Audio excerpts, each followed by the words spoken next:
Lui, c'est Enzo Riggenbach. Il est venu à ma rescousse après les vacances de la Toussaint pour me remplacer sur la journée du samedi au club de Nemours dans le 77, mon ancien club que je dépannais depuis le début de la saison, après que le responsable de l'école de tennis ait posé sa démission 5 jours avant le premier mercredi. Enzo travaillait déjà 5 heures par semaine au club, en plus de passer sa formation CQP. Ayant conscience des responsabilités élevées, le club m'a donc demandé d'accompagner Enzo sur le reste de la saison, sur les heures où il me remplaçait. J'ai donc immédiatement fait le choix de prendre Enzo pour la formation de cadre et non un joueur de mon club, le S Nanterre. Au vu des conditions de remplacement, le club et Enzo m'ont suggéré de l'accompagner sur cette première journée et de lui fournir les séances que j'avais prévues pour les différents groupes. J'ai donc accepté et fait le choix d'observer Enzo sur toute la matinée pour cibler tous les besoins de ce dernier, car je vais l'accompagner sur toute l'année et non seulement les 6 heures minimum que demande la formation. Je choisirai bien évidemment un objectif de formation en lien avec un seul groupe à la fin de l'identification de ses besoins. Voilà ce qui découle de cette matinée d'observation. J'ai d'abord constaté qu'Enzo avait du mal à prendre en charge les groupes d'élèves au moment venu. Preuve avec cette séquence que j'ai accéléré considérablement pour que l'on s'en rende compte du temps d'attente des élèves.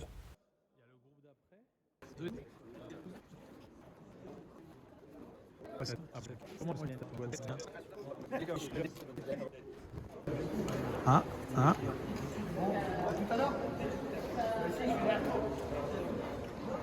y est, enfin.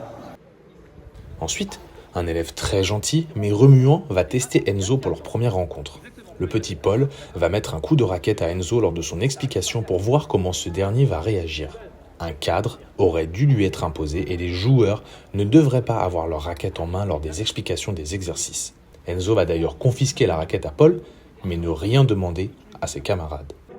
Autre petit souci observé, Enzo peut passer un peu trop de temps sur l'explication de certaines consignes et laisse souvent les joueurs dans l'attente. Le volume de jeu est légèrement trop faible. J'ai accéléré l'image pour que l'on s'en rende bien compte.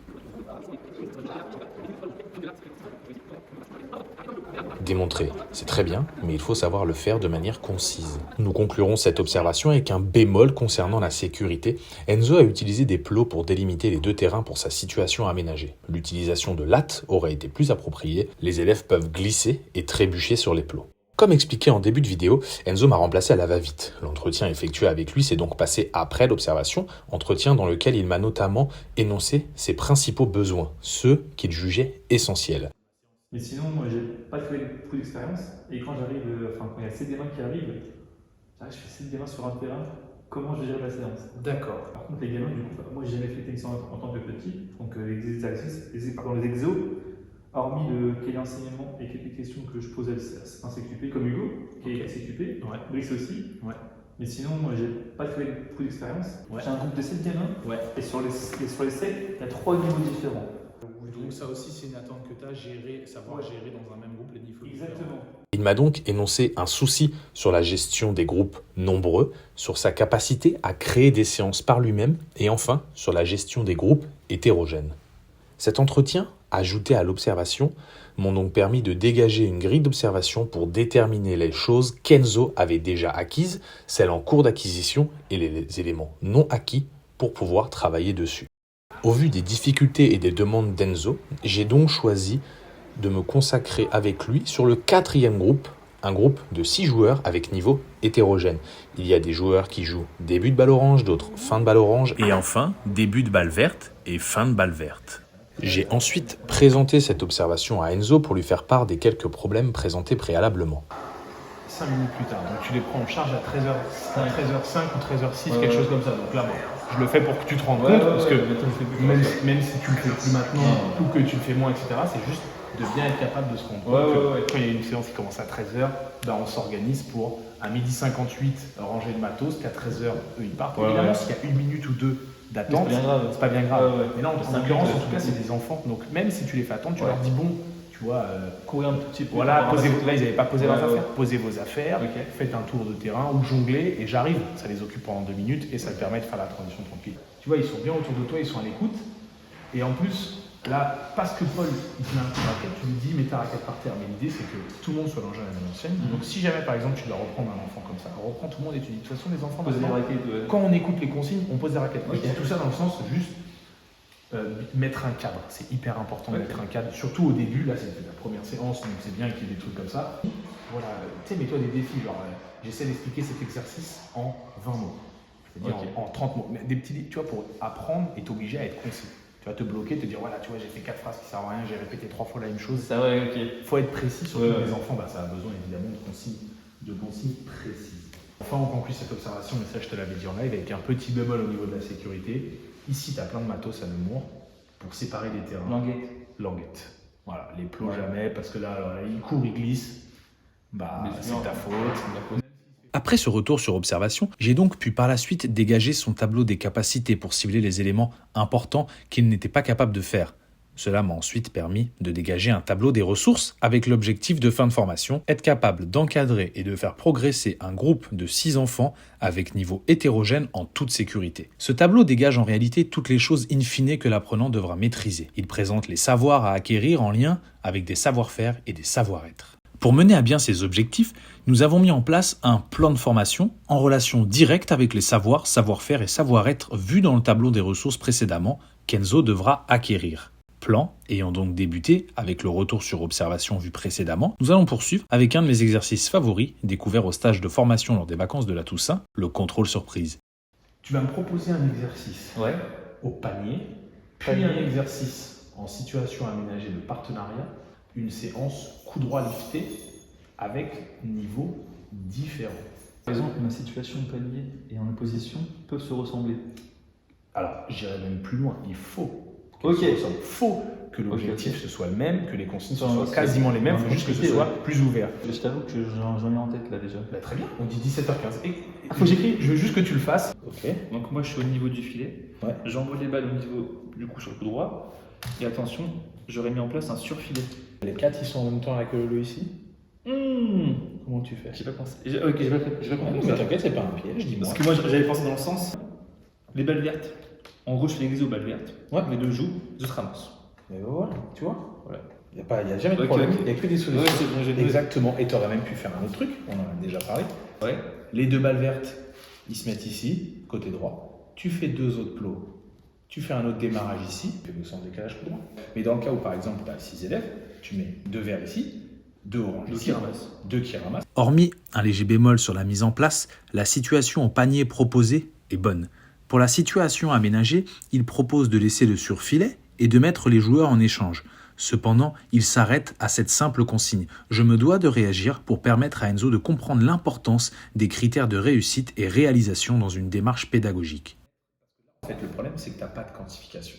Là, l'exercice, ils le font combien de temps? Tu mets un chrono, quand est-ce qu'ils ont réussi? Quand est-ce que ça s'arrête? Quand est-ce que eux, ils savent qu'ils ont réussi l'exercice? Comme tu as montré que Mathieu a un système de points avec les coupettes. Il y a plusieurs trucs. Il y a le système de points avec les coupettes, mais ce que je veux dire, c'est que juste dans ta voix, leur dire, une fois, par exemple pour les oranges, une fois que vous avez réussi à passer 25 fois au-dessus du filet, c'est que votre exercice est validé. Pour correspondre avec ce travail en salle, je suis revenu la semaine suivante pour un travail sur le terrain cette fois-ci.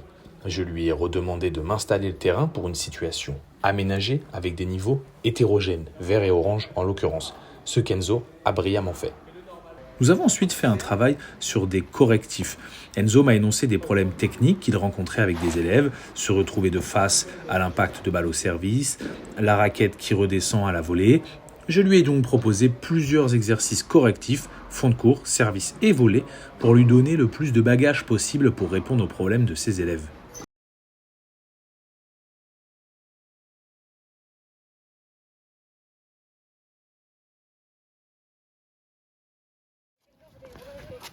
Ces petites têtes d'ange, c'est le groupe orange que j'ai sélectionné cette année pour la formation. Je les laisse se présenter. De toute façon, il faut tous vous présenter. Présentez-vous une par une en rapide. Moi, c'est Chloé. Voilà, allez à toi. Moi, c'est Aïcha, la meilleure du groupe. Allez à toi. Nélia, vas-y. C'est rien, c'est qu'une caméra. Moi, c'est Nélia. Voilà, très bien. Ton prénom? Félix. Myriam, tu te présentes? C'est Myriam. Myriam. Voilà, très bien. Pour observer leur comportement et leur niveau global, j'ai décidé de les mettre en opposition, par équipe sur terrain balle orange avec envoi du coach à la raquette pour lancer l'échange. J'ai constaté qu'ils n'étaient pas capables de jouer des points à chaque fois et qu'ils avaient parfois du mal à jouer simplement dans le terrain. J'ai aussi constaté en observant leur comportement tactique qu'ils utilisaient principalement leur coup droit, à l'image de ces deux échanges, mais qu'ils n'étaient pas capables de jouer dans l'espace libre et qu'ils jouaient plus des échanges que des points de manière réelle. J'ai donc choisi de me focaliser sur leur coup fort, le coup droit, pour le renforcer tactiquement et techniquement. Nous allons justement nous intéresser maintenant à la technique. Ici, Nelia n'oriente pas ses épaules pour jouer son coup droit. Au moment où la balle passe le filet, elle n'est toujours pas orientée. Et au moment où la balle atterrit, elle est complètement de face. Deuxième problème observé avec Mayol, qui ne place jamais sa raquette haute en fin de préparation. On voit ici que le tamis de la raquette est dirigé vers le sol au moment où il est en fin de préparation. Au contraire de Chloé, qui a bien sa raquette haute en fin de préparation, mais n'effectue pas de mise à niveau au moment du déclenchement de son coup. Et enfin, pour finir, un dernier problème lié à l'équilibre à la frappe, la stabilité.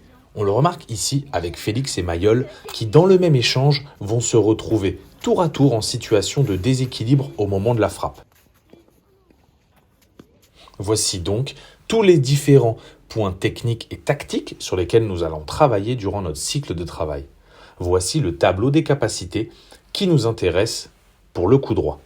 Le reste du tableau est disponible dans le dossier.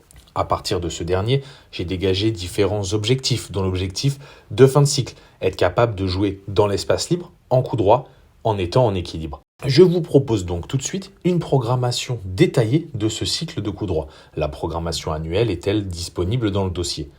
J'ai donc effectué un cycle de 8 séances sur ce coup droit. Je vais vous présenter quelques-unes de ces séances en détaillant ma démarche pédagogique.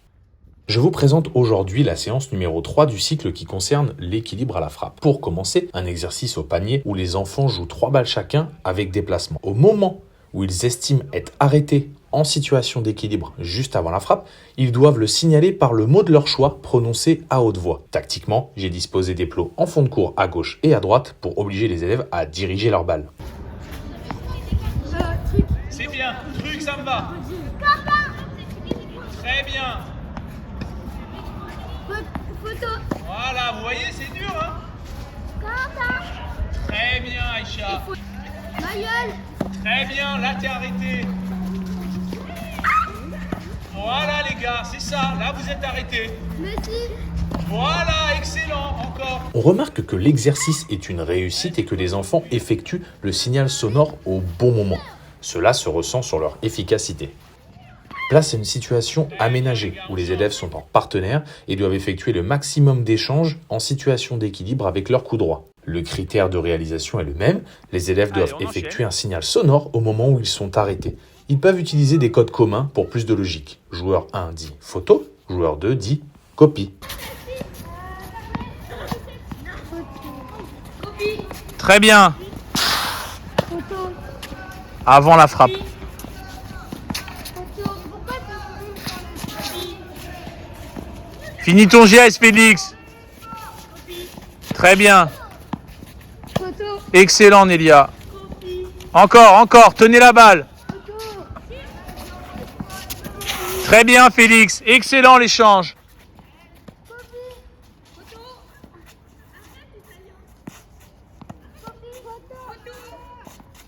Très bien, les garçons. Et enfin, pour conclure la séance, une opposition par équipe en 1 contre 1.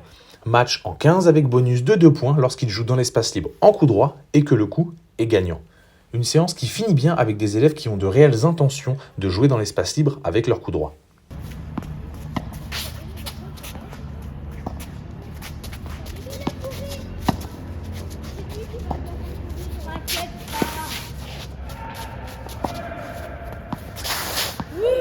Magnifique. Je vais maintenant vous présenter la séance numéro 6 de mon cycle Très qui bien. concerne la mise à niveau Très bien, en coup Aïcha. droit. Pour ce faire, je commence ma séance avec un exercice correctif où les élèves sont en complète autonomie.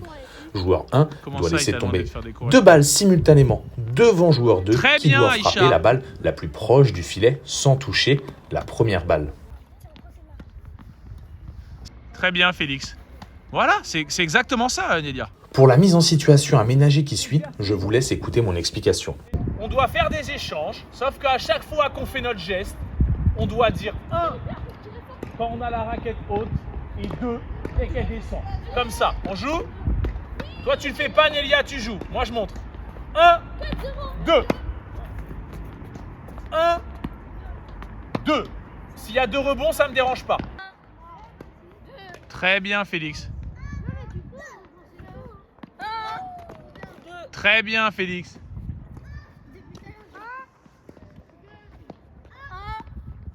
Très bien Nélia. Plutôt le 2. Dès que ta raquette elle descend, t'es là, 1. Dès qu'elle descend, 2.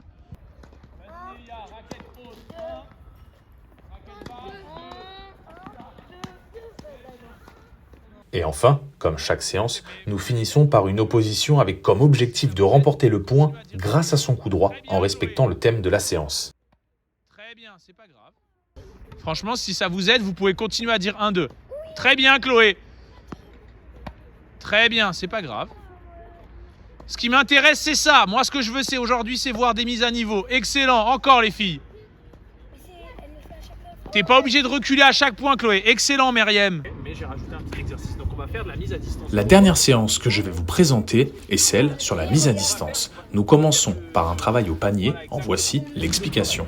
Il y a quelque chose qui vous sert quand vous jouez pour vous aider à être à la bonne distance, c'est votre main gauche. On ne joue pas avec la main n'importe où. Là, l'exercice, ça va être ça. Moi, je vais vous envoyer des balles. Et de ce côté-là, donc de ce côté-là, on va faire des coups droits normaux. De ce côté-là, on va faire des décalages coups droits. La consigne, elle est claire. Je vais vous envoyer une balle devant vous. Vous devez venir vous déplacer avec la main comme ça. Vous devez attraper ma balle avec la main, la relaisser tomber et frapper. En décalage coup droit, c'est la même chose. Vous êtes ici, on se décale avec la main comme ça. On attrape la balle, on lâche et on frappe. Et on frappe.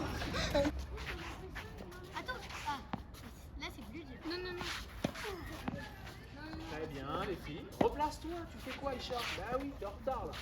Faut te replacer à chaque fois. Excellent. Et là, vous frappez normalement. Avec la main droite ou la main gauche qui vous aide. Utilise ta main gauche là. Tac, tac. Voilà, très bien. Pareil. Excellent, les filles, très bien. Allez, en place. Très bien. Très bien. Encore, enchaînez, enchaînez. Et là, on arrête plus la balle, on frappe. Excellent. Pour la situation suivante, c'est une situation aménagée. Voici les consignes. Ici, on fait l'engagement et ensuite, on est libre.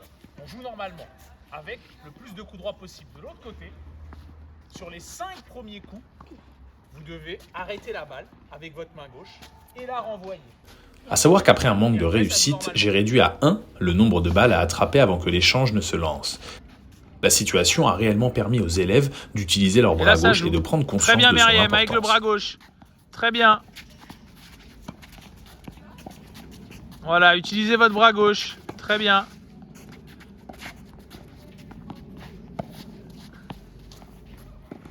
Pour finir la Après, séance, utilisez j'ai ton mis en bras place gauche une sur la opposition dans laquelle les joueurs doivent continuer à utiliser leur bras gauche sur leurs 2 premières frappes. Ils sont ensuite libres de ne plus y penser. Cette séance se termine avec des enfants qui se trouvent à la bonne distance et qui utilisent le bras gauche à bon escient. Oui. Magnifique ça.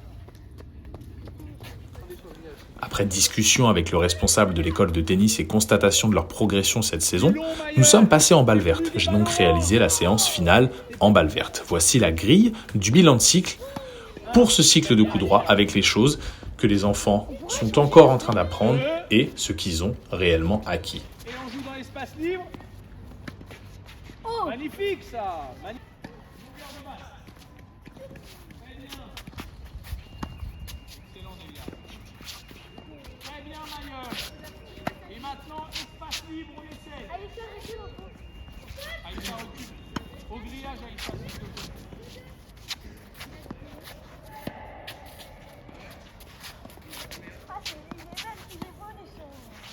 Laurent, Guillaume, Marc et Olivier sont le groupe adulte que j'ai choisi cette année.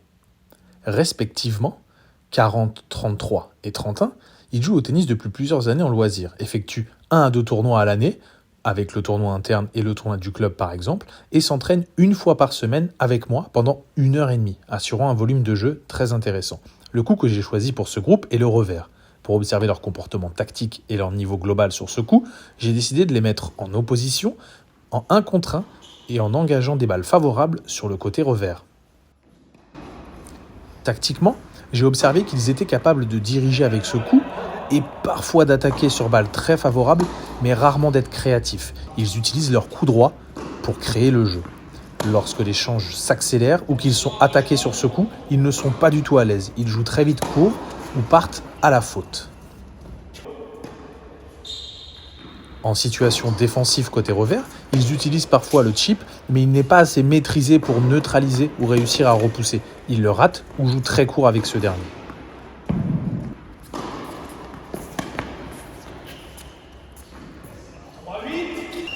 Pour l'observation technique, je me suis rapproché d'eux. Un des premiers problèmes observés est lié à l'ancrage, à l'équilibre, lorsqu'ils sont repoussés par l'adversaire. On remarque ici, avec Guillaume et Marc, qui à tour de rôle se retrouvent avec le poids du corps sur le pied arrière et en déséquilibre au moment de la frappe. Ensuite, toujours avec Marc, on peut identifier un problème d'appui.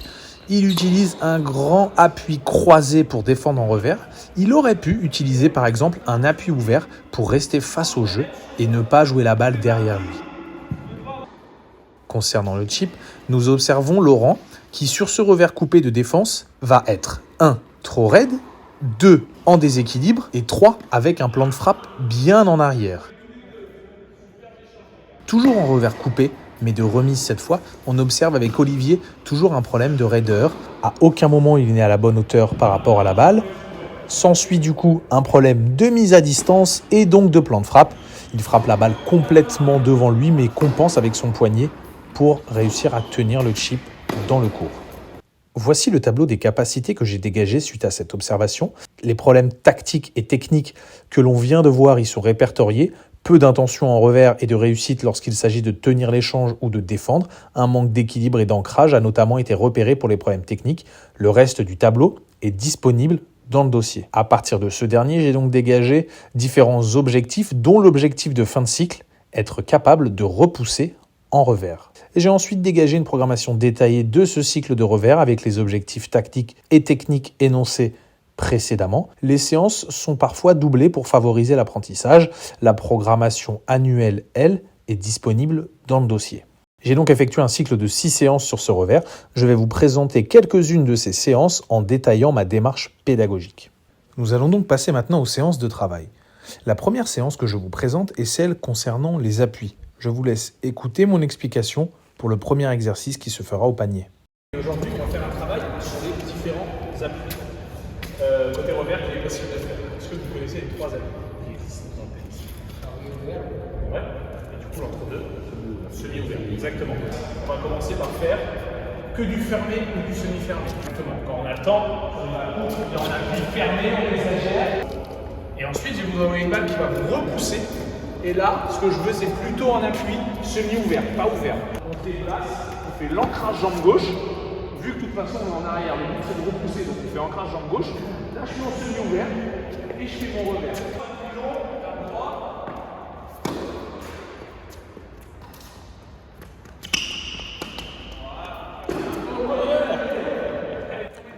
J'ai pu observer que l'appui semi-ouvert posait problème dans un premier temps et qu'ils étaient obligés d'y penser pour le réaliser. Mais la répétition au panier leur a permis de bien comprendre qu'un type d'appui est préférable selon le coup à jouer.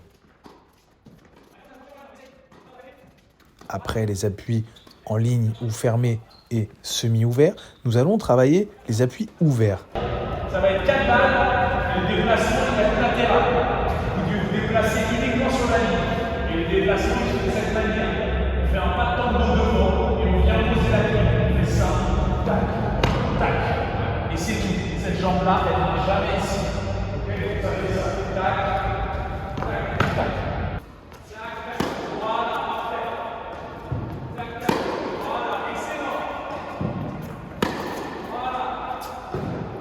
Le travail au panier sur l'appui ouvert a été quelque peu compliqué au début aussi, mais comme pour l'exercice précédent, la répétition a permis aux joueurs d'assimiler cet appui peu utilisé mais très efficace.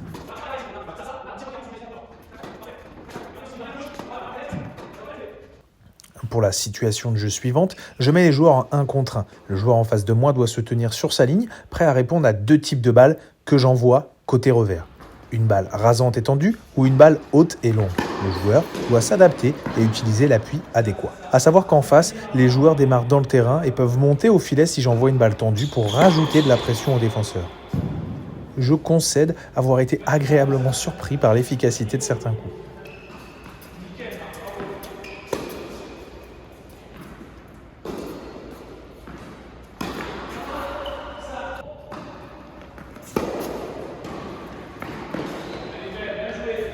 Et enfin, pour clôturer la séance, j'ai mis en place une opposition simple avec engagement du coach sur le côté revers. Les joueurs étaient totalement libres. Un simple bonus de 2 points était accordé à celui qui utilisait des appuis différents dans un même point.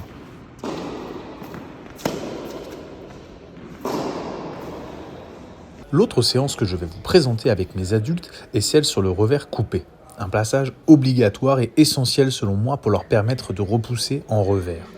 Comme souvent dans ma méthode pédagogique, je commence par un travail au panier avec 3 exercices de 4 passages. Pour le premier, ils doivent frapper 4 revers coupés avec replacement central en tenant la raquette en haut du manche pour plus de maintien et de solidité au moment de l'impact.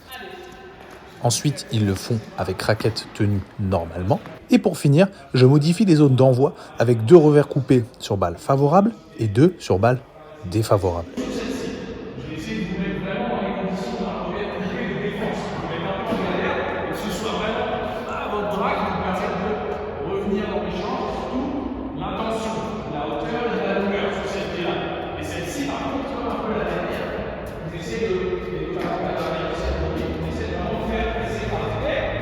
L'objectif tactique est donc de jouer long dans la diagonale. Des plots sont à viser. Techniquement, ils doivent être bien stables et bas si la balle le demande.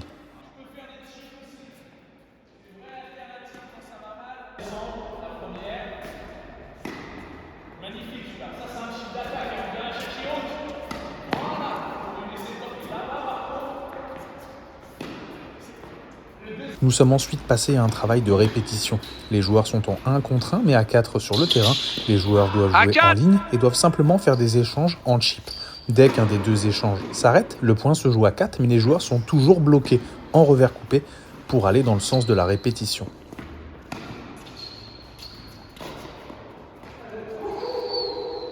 « 2-0 ici. Pour la situation suivante, c'est une situation d'opposition. J'engage aléatoirement sur un des 2 joueurs. Les joueurs jouent le point librement, mais n'ont encore une fois le droit d'effectuer uniquement des revers coupés. Après 1h10 de travail, je constate sur cet exercice que la répétition et les exercices ont réellement permis aux joueurs de défendre et de tenir la balle en revers coupé. Et enfin, pour clôturer la séance, nous avons gardé le même exercice, mais les joueurs n'étaient plus obligés de jouer uniquement des revers coupés.